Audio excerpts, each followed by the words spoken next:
December 1972. A driver spots what looks like a bundle of clothes beneath a bridge in Fairfax County, Virginia. But when he takes a closer look, it's not clothing. It's the body of a little boy. No identification. No missing child report. No one came forward. For 50 years, he was known only as John Doe. But modern DNA testing has now revealed his true name, Carl Mathew Bryant, just 4 years old. And while his identity is finally known, an even darker question remains. What happened to his baby brother, who vanished at the same time and was never seen again? In December of 1972, a chilling discovery was made in Fairfax County, Virginia. A motorist driving along a lonely road noticed what appeared to be a bundle of clothes tossed near a patch of brush beneath a bridge. When he drew closer, he realized it was not fabric, but the body of a small child. Authorities were called immediately, and soon officers, detectives, and medical staff stood over the lifeless boy. He wore a button-up shirt, pants, and worn shoes. But there were no toys, notes, or possessions to say who he was. With no identification and no one stepping forward, he was given a placeholder name, John Doe. For decades, that was all anyone knew of him. Investigators in 1972 faced enormous challenges. Technology was primitive compared to today. There were no national databases, no DNA testing, and even fingerprint records were limited. Detectives relied on phone calls, teletype machines, and the hope that someone recognized the child. They reached out to police in surrounding states, checked hospitals and schools, and reviewed social service records, yet nothing matched. No family called searching for a missing boy of that age. The absence of any report was deeply troubling. It meant either the family did not know their child was gone, or worse, they did not want him to be found. The coroner examined the boy, estimating he was between 4 and 6 years old, with dark hair and a small frame. To an untrained eye, there were no obvious injuries. Toxicology testing at the time was too limited to provide answers. No bullet wounds, no broken bones, no signs of drowning or falling were present. Detectives began to suspect that the child had died elsewhere and had been carefully placed near the roadside after death. His clothing was tidy, his shoes laced, and the scene was unnaturally undisturbed. This suggested someone wanted him discovered, but not identified. For weeks, investigators chased leads. A sighting of a similar child in Maryland proved false. Another tip from a nearby county quickly collapsed under scrutiny. Slowly, the file filled with paperwork, but not with answers. By spring of 1973, the case stalled completely. The boy was buried in a quiet cemetery without a marker, his resting place known only in official records. Detectives moved on to other work, but none forgot him. His image, that tiny face frozen in memory, haunted many who had responded to the scene. In the late 1970s and 1980s, new detectives reviewed the case, hoping fresh eyes might see something different. But there were no photographs to circulate and no fingerprints to compare. The absence of biological samples preserved from the autopsy was a critical loss. Without them, even as forensic science improved, the boy remained out of reach. There were occasional moments of hope when families of missing children contacted police, wondering if the child could be theirs. Yet dental records and timelines always ruled out the possibility. The mystery endured as years slipped by, and evidence sat in boxes moved from one storage room to another. By the early 2000s, DNA had transformed criminal investigations. Across the country, long unsolved cases were being cracked open. Still, in Fairfax County, the boy remained nameless. No tissue had been saved from his autopsy, and without DNA, there was nothing to test. Investigators called him simply Male Juvenile Case 7212.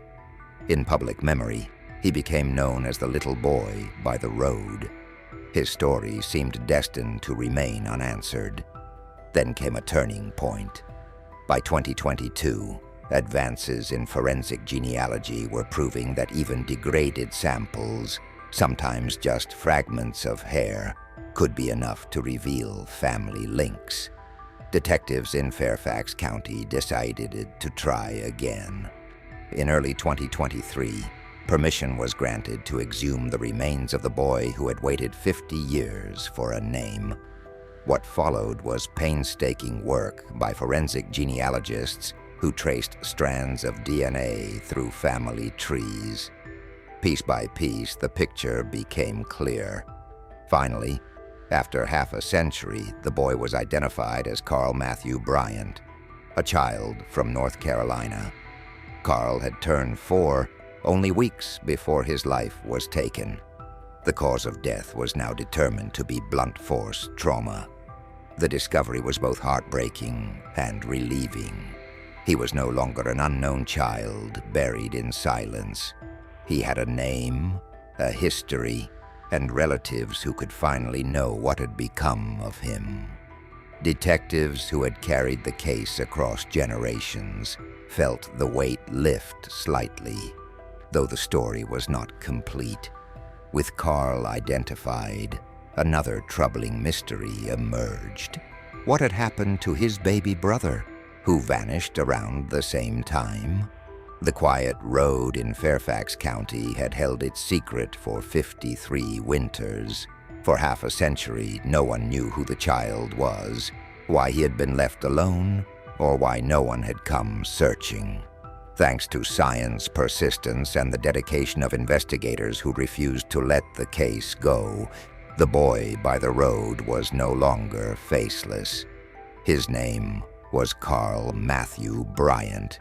He was a son, a brother, and a boy who should have grown up but instead became a mystery frozen in time. Though many questions remain, the silence has finally been broken. The hair was sent to a laboratory designed to recover DNA from samples thought too old or degraded to be useful. Scientists worked for months, running tests slowly and methodically to prevent contamination. By late 2024, a genetic profile had been built. It did not point to one specific person, but it was strong enough to search against public genealogy databases. Piece by piece, distant relatives began to appear. Second, third, even fourth cousins scattered across states. Investigators started building family trees, narrowing possibilities until one branch led unmistakably to North Carolina. There, records revealed a boy missing from history. His name was Carl Mathew Bryant, born in 1967, a quiet child with dark hair and a shy smile. He had a younger brother, still an infant in 1972. Both had vanished together more than 50 years ago. The child found in Fairfax County was Carl. After decades of silence, he finally had his name back. They had not known he was gone. Stories over the years claimed he was living with other family members or had moved out of state. Investigators learned Carl's family had lived in unstable conditions in the early 1970s. His mother's relationships were described as turbulent, with sudden relocations and irregular routines. Neighbors recalled periods when the family seemed to vanish from sight. Relatives later admitted they had little contact and often wondered where the children were, but accepted vague answers. By December 1972, both brothers were gone. Yet no one outside the household realized the full truth. The identification of Carl was both an answer and a beginning. It confirmed the child in Fairfax County was not a nameless stranger, but a boy whose relatives could now mourn him properly. Yet it also raised another question. What happened to the infant brother? Records show he was less than a year old at the time Carl died. Police confirm no death certificate exists, no burial is recorded, and no missing child report from that era matches his age. It is as if he disappeared into thin air. For detectives, the absence of information is deeply troubling. Without knowing when the brothers vanished or where, it is difficult to determine which agencies might hold missing records. Surviving relatives told investigators they never saw the baby after 1972. Some suspected he was given away and raised under another name. Others feared he suffered the same tragic fate as Carl. To this day, no trace of him has been found. The search continues.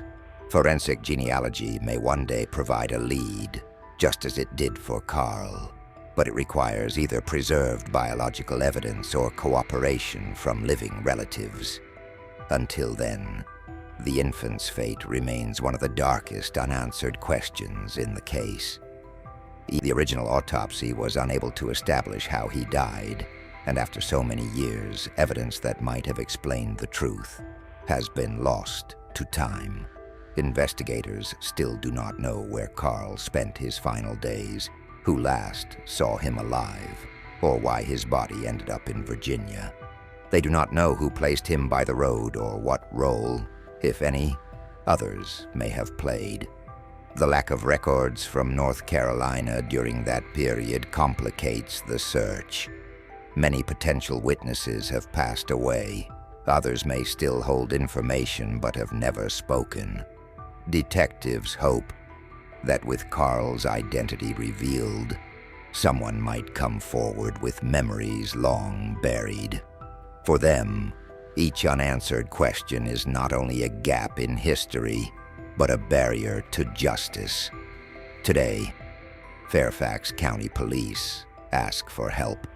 They want to hear from anyone who knew the Bryant family in North Carolina, Virginia, or elsewhere during the early 1970s. They seek memories of a woman traveling with 2 young children, or of a boy who looked like Carl. No detail is too small, no recollection too distant. For the surviving relatives, the identification offers closure, but also begins the painful task of uncovering how Carl's life ended and where his brother may be. But for those who have carried the case across decades, the place remains heavy with meaning. For 53 years, a child lay buried without a name. Today, he is no longer just a case file or a number. He is Carl Mathew Bryant, a son, a brother, and a boy who should have lived. His story is finally being told, and perhaps one day, the mystery of his missing brother will be answered too. Virginia. Stepping closer, he found a child, alone, still, and unidentified. Police rushed to the scene, but there were no clues, no tire marks, no bag, no toys. The boy, between 4 and 6, wore a shirt, pants, and worn shoes. The coroner could not determine how he died. No missing child report matched, leaving investigators with no starting point. The child was buried without a name, known only as Case 72. For decades, detectives revisited the mystery, but without databases, DNA, or fingerprints, the trail stayed cold. In 2023, the boy's remains were exhumed, and a small envelope containing strands of hair provided new hope. Advanced testing built a genetic profile, and forensic genealogy traced distant relatives. By late 2024, the boy was identified as 5-year-old Carl Mathew Bryant, born in 1967. Carl's relatives remembered a quiet boy with a shy smile. But his younger brother, a baby in 1972, remains missing to this day. Investigators now appeal for anyone who remembers the Bryant family in Virginia or North Carolina. After 50 years, Carl finally has his name. But his brother's fate is still unknown.